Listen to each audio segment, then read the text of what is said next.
Get started this morning. I'd like to ask everyone to stand if you would. We're going to start by saying, "All hail the power of Jesus' name." And it's page 202 in the Baptist Hymnal, but it'll also be on the screen back here behind us. And as we're here this morning celebrating Easter, I just think as I walked in, if I'm in a suit, it's pretty serious. If Todd's in a suit, it's really serious. And I just want you to know this morning, it is serious. What we're doing today is serious. And that's why I'm going to start off with this song, "All hail the power of Jesus' name." I like how this starts. It says, "Let angels prostrate fall." This morning at our sunrise service, we talked about the angels who met the women at the tomb. And when they saw the angels, do you know what their reaction was? It's always the same. When the women saw these angels, do you know what their reaction was? Fear. It's always fear. You think about the old Christmas plays, usually when you cast somebody for an angel, you get a little girl about this big, and she's got like a halo on, it's kind of crooked, and she comes stumbling out, she's real cute, and I think that's great, but if you encounter an angel, it's terrifying. So you think about that, you think about what we're going to sing this morning. Well, what would scare an angel? What would terrify an angel? You know what it is? It's the glory of Christ. They can't even, actually it says the cherubim cover their face with their wings. They can't even look upon Him. The angels, as we're describing here, they fall flat on their face before Christ. That's the power of Christ. These heavenly spirit beings fall flat on their face before Christ. And that's what we're singing about. All hail the power of Jesus' name. Let's sing this together. All hail the power of Jesus' name. Let angels prostrate fall. Bring forth the royal diadem and crown Him Lord of all. Bring forth the royal diadem and crown Him Lord of all. O seed of Israel's chosen race, now ransomed from the fold. Hail Him who saves you by His grace, and crown Him Lord of all. Hail Him who saves you by His grace, and crown Him Lord of all. Every kindred, every tribe on this terrestrial world, to Him all majesty ascribe, and crown Him Lord of all. To Him all majesty ascribe, and crown Him Lord of all. Oh, that with all the sacred pomp we at His feet may fall, we'll join the everlasting song, and crown Him Lord of all. We'll join the everlasting song, and crown Him Lord of all. Amen. Our next song, you'll need to get a church hymnal out, like one of the red books. We're going to sing page 258, "Christ Arose." Page 258.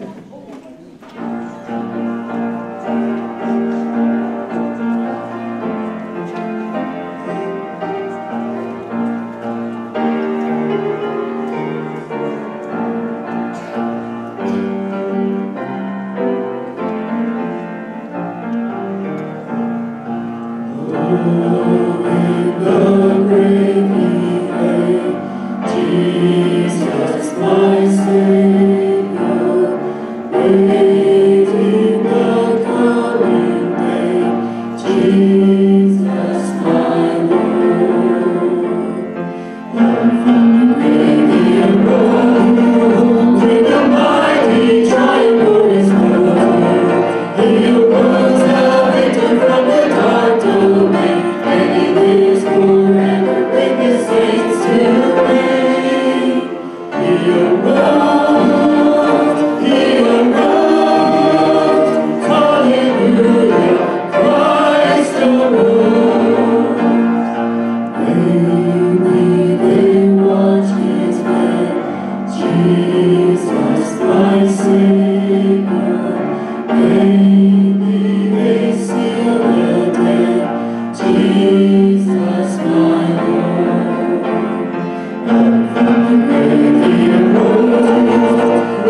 this song is all about victory. It's why we're here today, celebrating the resurrection. So sing along with us about how Jesus is finished at the cross and at the resurrection.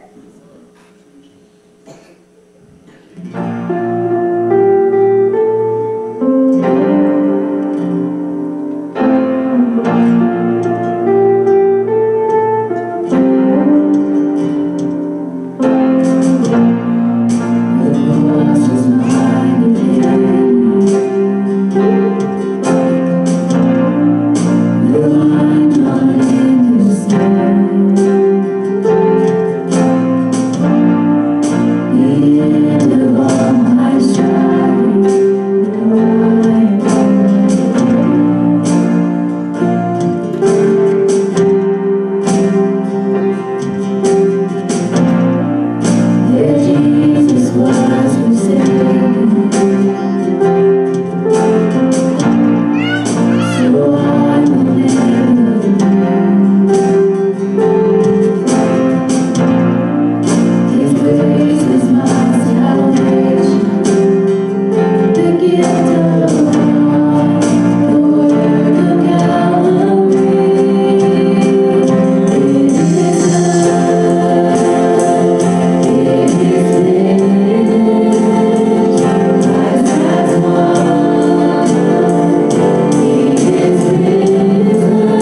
Matthew chapter 28, beginning in verse 16.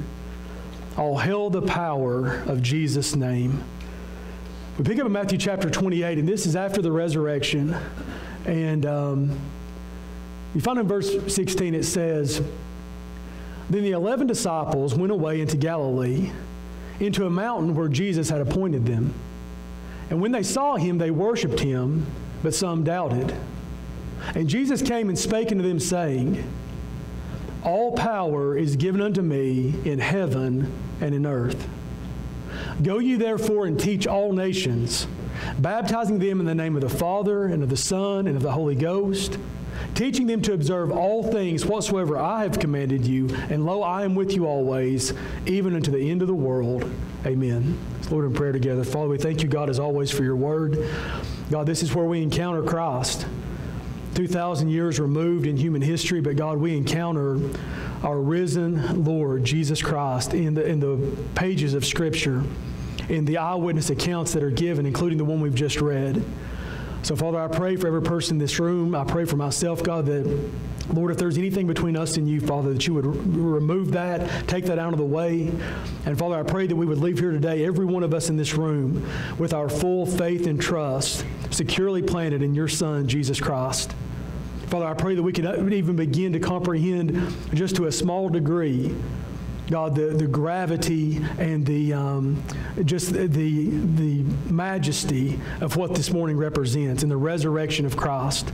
I pray that, God, you would make that clear to us, God. We know, Lord, this can easily turn into just a tradition and just, as we said this morning, just sentimentalism. But, God, it is so much more than that. And I pray that we would see that this morning as we go into this message. But we thank you, God, for your word as it's been read now, and pray your blessing upon this time together. It's in Christ's name we pray. Amen.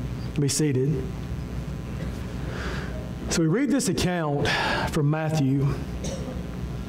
And Matthew is one of the 11. He was one of the 11. So he's there. He's present. This is an eyewitness account of what took place here.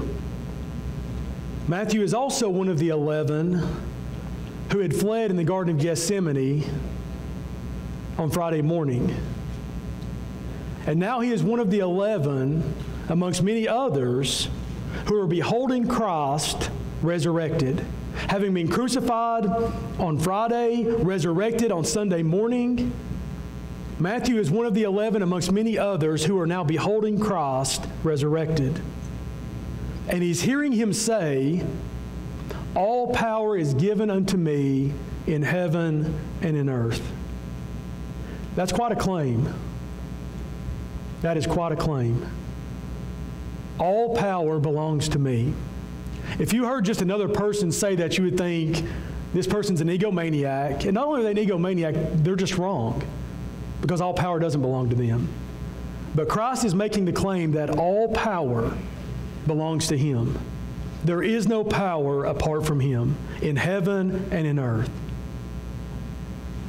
That is quite a claim that all of us must choose to either accept or reject. I want you to understand that in this room right now, this entire room, and there's people here I don't know, I've never seen before, in this room, every single person in this room falls into one of two categories. You have either accepted what Christ has said, what he has claimed, or you have rejected it. There is no third category. This claim that all power in heaven and in earth belongs to him, we must choose to either accept it or reject it. I would also point out, separate from that it is a claim that is either true or false. It is either true or false. And I say it's separate from accepting or rejecting it, because you understand, if it's true and you reject it, it changes nothing. If it's false and we believe it and we accept it, then we're wrong.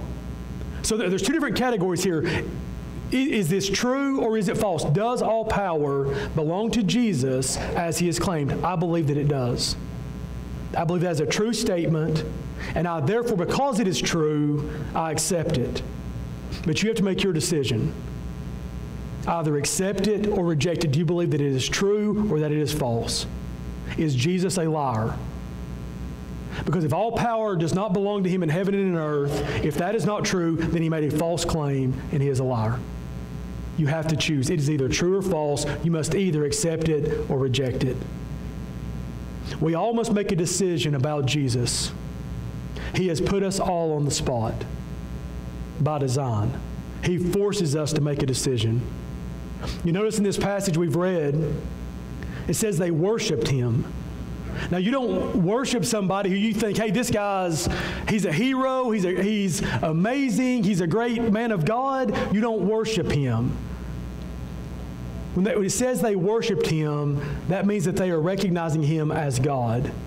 Worship is reserved for only one person, and that is God. It says they worshiped him. They worshiped him as God, but some doubted.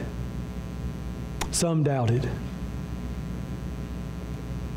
You see that there in verse 17. And when they saw him, they worshiped him, but some doubted. Why did some doubt? Why did some of them doubt? Do you know why? Because even in the ancient world, dead people stayed dead. Executed people stayed executed permanently, just like today.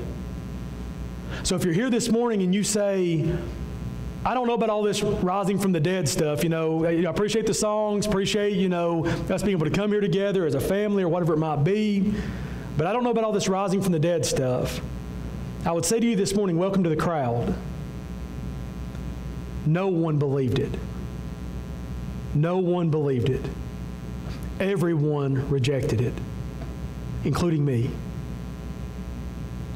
and including everyone else in this room, and including those who worshiped him. Do you understand that it says that they worshiped him, but some doubted? Do you understand initially everyone doubted? Every single one of them. We read it this morning at our sunrise service. The women couldn't believe it. The apostles couldn't believe it. They said, you've lost your mind. They told the women, you're hysterical. You've not seen Jesus resurrected. He was executed. We saw him executed. Thomas famously says, until I can put my fingers in the prints of the nails in his hand and in his side, which was pierced, I will not believe it. Everyone doubted. Everyone in this room doubted. You were not born a Christian. If you think you were born a Christian, you're not a Christian. Every single person in this room doubted. What this passage is really saying is they worshiped him, but some still doubted. All doubted. Some still doubted, but some of them, they changed their mind. They were convinced, and they worshiped him. You're in a room this morning with people who all of us doubted, but many of us have changed our mind about our doubts based upon the evidence, and now we believe, and now we worship him. All doubted, some still doubted, but here's what I'm saying this morning. It happened. It happened. Christ rose from the dead. And our doubt cannot change the fact. You better believe it happened. Let me say that again. You had better believe it. You had better believe it. I'm a dying man this morning. That's why I get excited when I hear there ain't no grave. I'm dying. Guess what? You're dying. I'm a dying man preaching to dying people. I'm reminded this morning of Dwight Lovingood, a close friend of mine, a member of this church. On Easter 6 years ago, he was sitting about where David's sitting right now. On Easter 6 years ago, he worshiped in this room. We just moved into the new building here. First Easter in this building. Dwight Lovingood worshiped in this room. He went home with his grandson Jacob after the service. He laid down for an afternoon nap. He never woke up. He spent Easter Sunday morning in this room. He spent Easter Sunday evening in heaven. It's that close. Christ is that close. Where are you going to spend your evening at?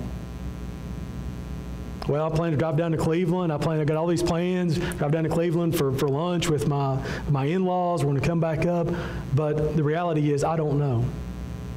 That's my plan.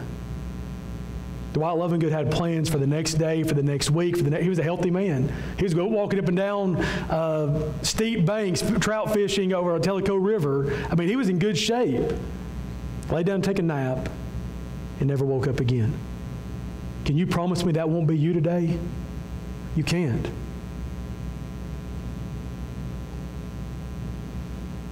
You had better believe it.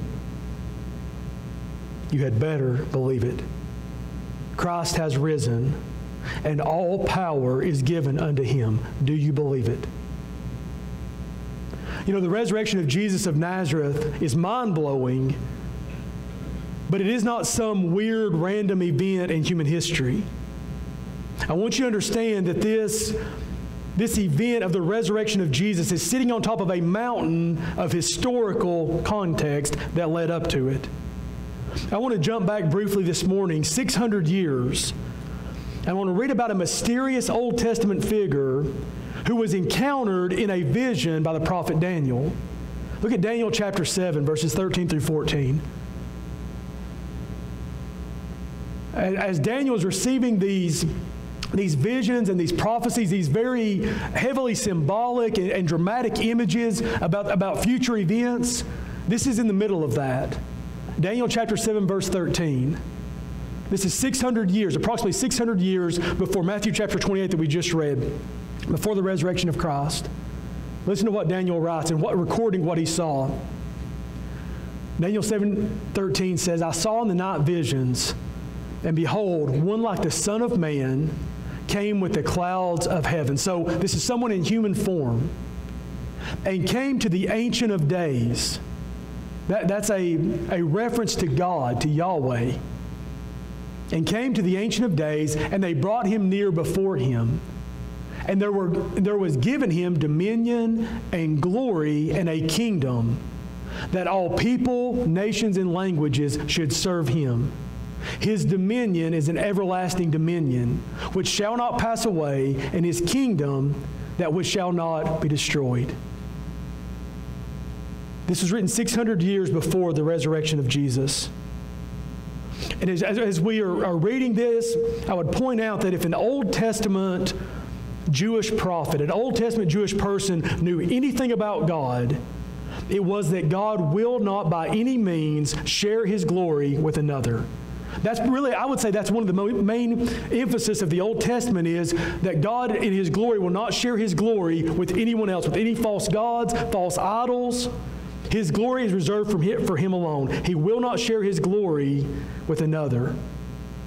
But we read in this passage that he is sharing his glory. That God, Yahweh, is giving glory to someone else.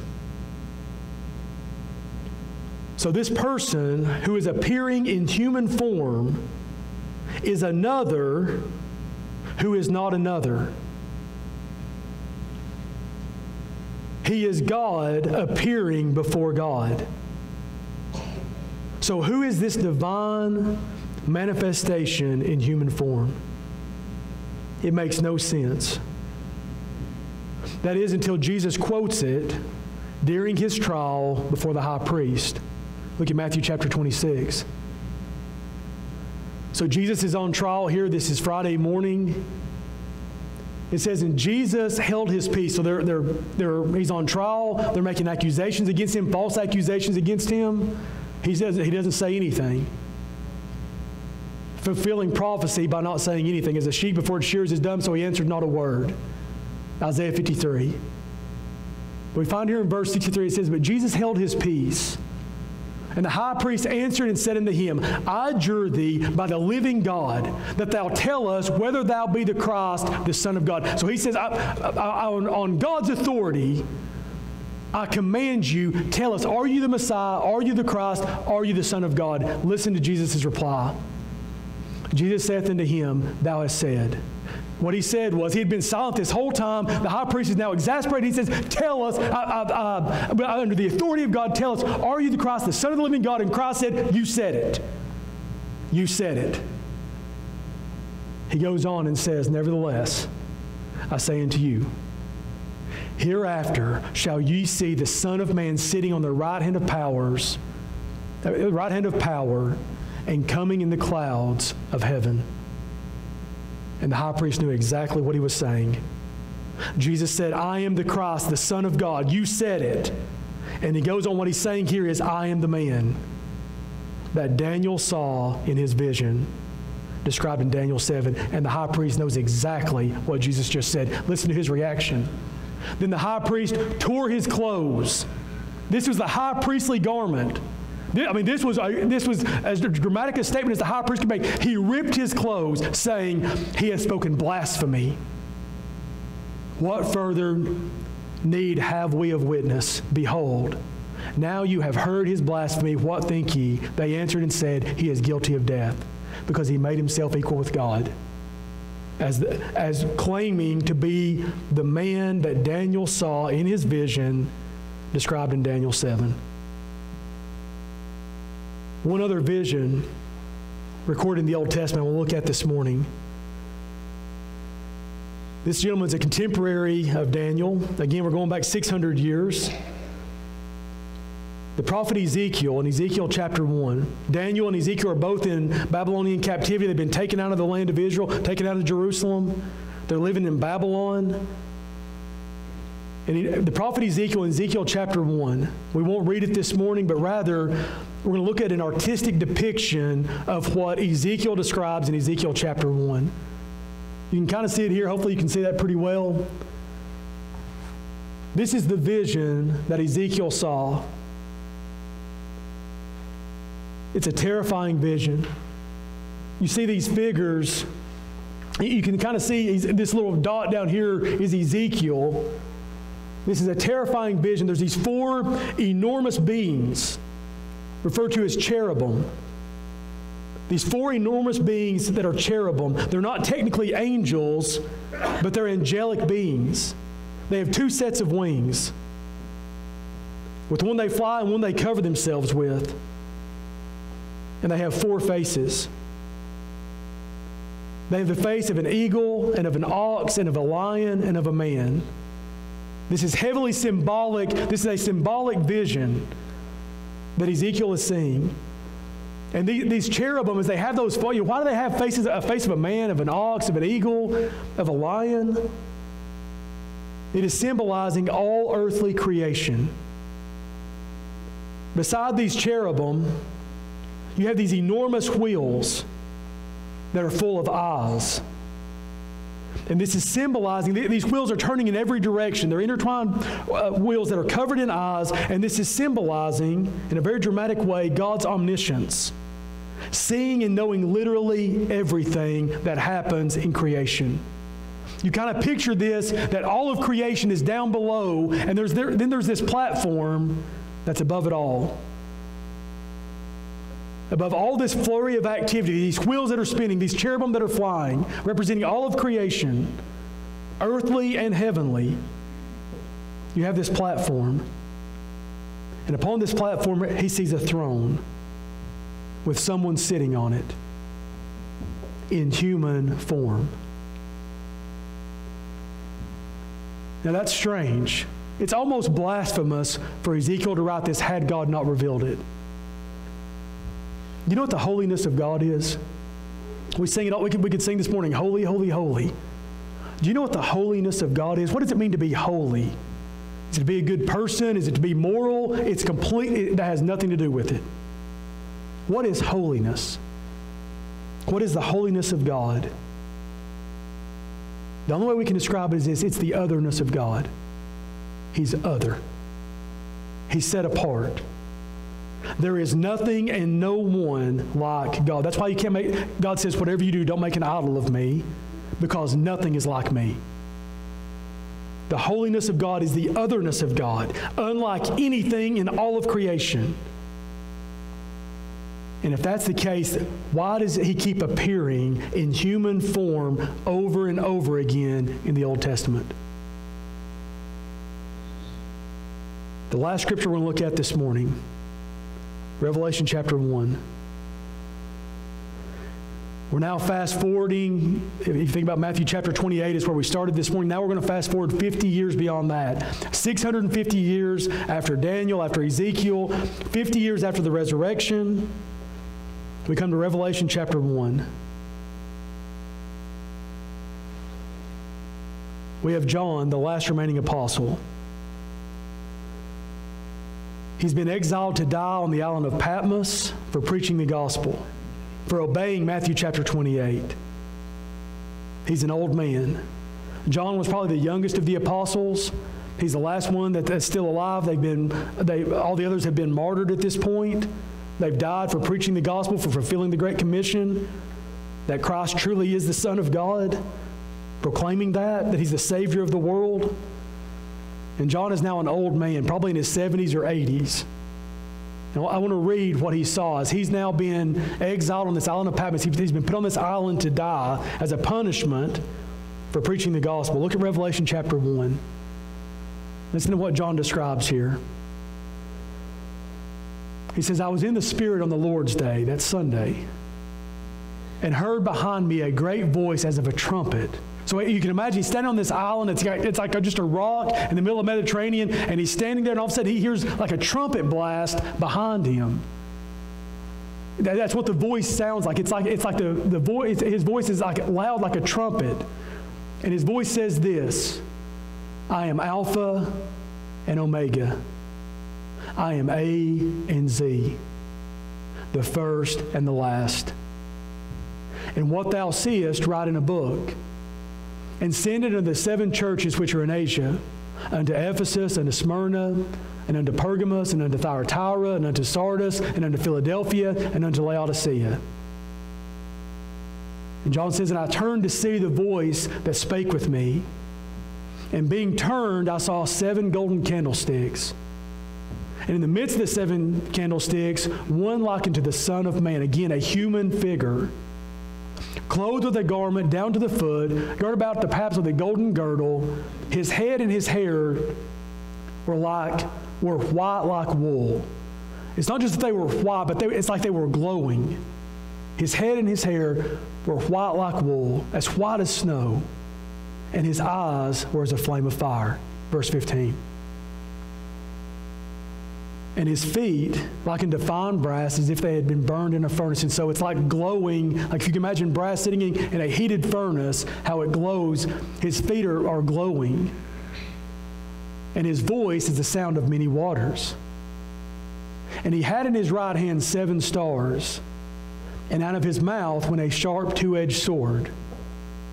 And his countenance was as the sun shineth in his strength. What he said was, when I turned around and I saw him, and he's seeing this, his hair is glowing, his eyes are glowing, his feet, he said it was like looking into the sun. Like you have to hide your face from this. Verse 17. And when I saw him, I fell at his feet as dead. And he laid his right hand upon me, saying unto me, Fear not. I am the first and the last. I am he that liveth and was dead. And behold, I am alive forevermore. Amen. And have the keys of hell and of death. We're going to stop there this morning, but what we see here is this person that John encounters is very similar to the person that Daniel and Ezekiel saw. We see here that this is a heavenly being. But as we read through that passage, it gets very earthly. It's interesting what this human figure says. It looks just like the guy from Daniel and from Ezekiel's vision. But what he says to John is so interesting. He says this: I was dead. I was dead. There is no death in heaven. When he says, I was dead, this heavenly being, what that's saying is, he wasn't always there. He had to have been here. I was dead. This person who is so transcendent has been among us.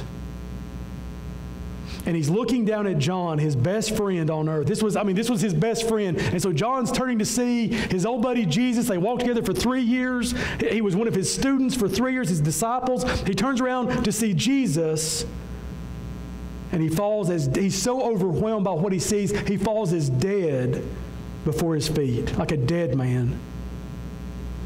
And Jesus says, I was dead, but behold, I am alive forevermore. As we close this morning, I'll ask everyone to stand if you would.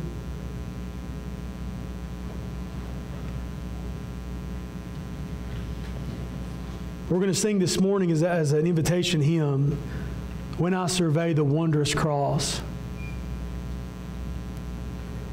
As we close this morning, I want you to think about everything I've said. There's so much more to be said. That's what's so difficult. On Easter Sunday morning, it's like, what don't you say? What scripture don't you reference? You don't want to keep people here all day. But there's so much more to say. But hopefully what I've said this morning is sufficient. As we close this morning, as you think about everything that's been said, here's what I want you to know. This is our destiny. This is our destiny. He is our destiny. We are all headed for Him. We read this about John, and there's part of me that's excited and thinks, man, I'd love to have experienced that. There's another part of me that says, God, please don't make me experience that. Well, guess what? It's coming. As he turned and looked, one of these days, when this life ends, you're just going to turn around and look, and there He is. He is our destiny. We are headed for Him. I don't know what road brought you here this morning, but I'll promise you this. Every road, every person's road in this room is headed to one central location. It's the feet of Jesus. We're all headed to the same place. And I don't just mean the people in this room. I mean 8 billion people on this planet are all headed for the same place. We're all headed for Jesus. We are on a crash course. The book of Hebrews says, it is appointed unto man once to die, and then what? After this, the judgment. We absolutely will not avoid it. He's coming. He's coming. As sure as He came the first time, He's coming again. The question this morning is this: are you ready to meet Him? You're going to meet Him. You're going to meet Him. Here's the question: will you be prepared to meet Him or unprepared? We could have sung the old invitation hymn that says, oh, prepare to meet thy God this morning. You're going to meet Him. The question is, will you meet Him prepared or unprepared? Are you ready to meet Him this morning? If not, now is your chance to get ready. But one way or another, He's coming. God is going to deal with sin and evil. It has to be paid for. God is going to deal with sin and evil. Hell is real. We just read in Revelation chapter 1 that Christ holds the keys to death and to hell. Hell is real. But Jesus died. He died to pay our sin debt. But you must put your trust in Him as the one and only Savior. What I hope you can say this morning as you leave, or as we said to begin this service, is this: all hail the power of Jesus' name. I hope you recognize it right now. Everyone will recognize it one day. Scripture tells us that the name of Jesus, every knee shall bow and every tongue shall confess that Jesus Christ is Lord. It's going to happen. I hope it happens today on this side of life. As I said to begin this message, we all doubted. We're all unbelievers. We all had to change our mind. If you're worshiping Christ this morning, you had a change of mind. You repented, and you've had a change of mind. You didn't believe what He claimed, but now you do. Now is your opportunity this morning to change your answer, to change your mind. As we sing this together.